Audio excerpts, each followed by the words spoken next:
Saya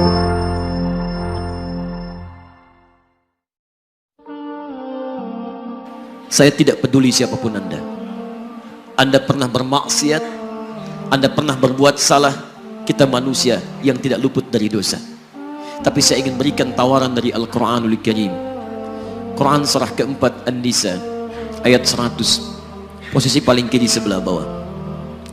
Pernah ada orang berbuat maksiat yang tak terlukiskan. Ada seorang yang pernah bunuh orang. Bunuhnya bukan 1, 2, 100 orang. Tak terlukiskan bilangannya. Kriminalitas tidak perlu diukur karena Anda akan lelah menghitungnya. Ketika Allah berkenan memberikan hidayah kepadanya, Masya Allah, dan hidayah selalu terbuka pada siapapun sepanjang ia mau mengambilnya sebelum nyawa sampai di kerongkongannya. Tiba-tiba datang ia pada seorang alim dan berkata, saya ingin berubah. Alim ini kemudian menyampaikan pada orang dimaksud, Anda bukan berarti tidak bisa menjadi orang baik. Hanya Anda tinggal di lingkungan yang tidak mendukung Anda jadi baik. Keluarlah dulu dari tempat itu. Pergilah ke majlis ilmu si fulan, tempatnya ada di sana. Datang ke sana, belajarlah, dan Allah akan bimbing Anda berubah dari keburukan menjadi orang yang terbaik. Didengarlah nasihat alim ini. Berangkatlah orang dimaksud, menempuh perjalanannya.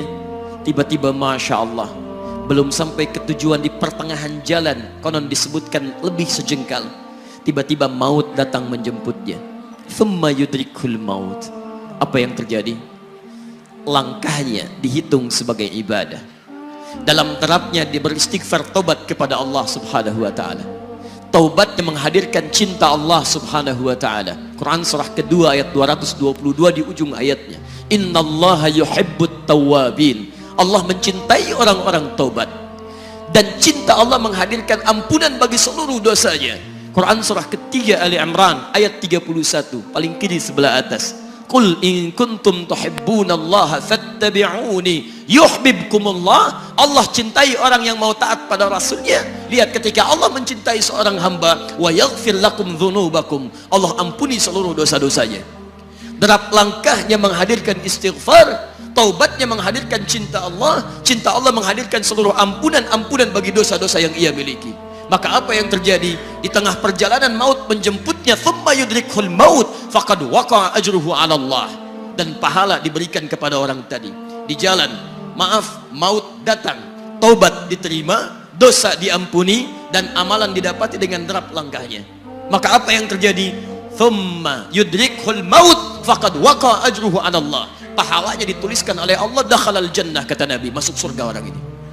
Anda bisa bayangkan, pernah bunuh orang 100 orang, mabuk tak terlukiskan, kriminalitas tak perlu dihitung. Ketika dia mau bertobat, datang ke majlis ilmu, Masya Allah, meninggal di tengah jalan, kata Nabi, dakhalal jannah. Bertobat diampuni dosanya, derap langkahnya ada pahalanya, dakhalal jannah. Turun ayat untuk melukiskan tawaran yang sama kepada kita.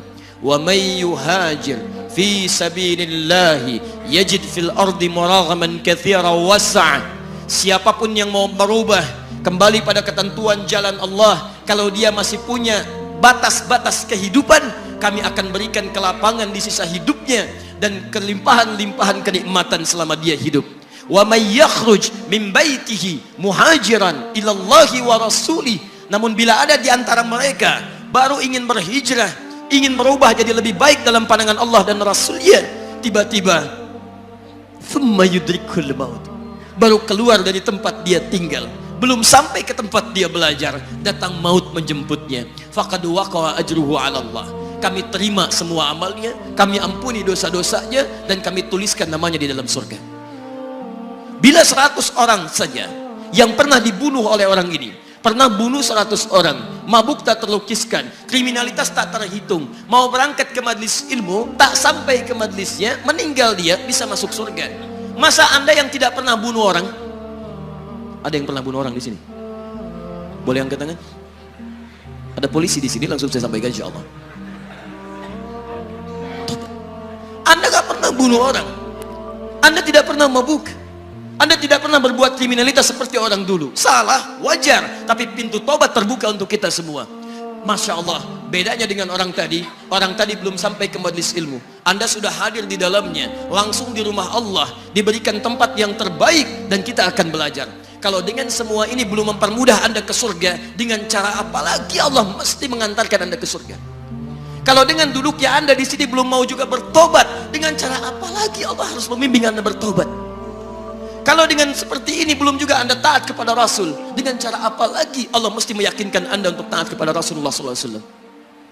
Karena itu teman-teman sekalian, mari kita pelajari ilmunya, dan dengan ilmu itu akan membimbing kita insya Allah kembali kepada Allah sampai mengajak keluarga kita ke surga insya Allah.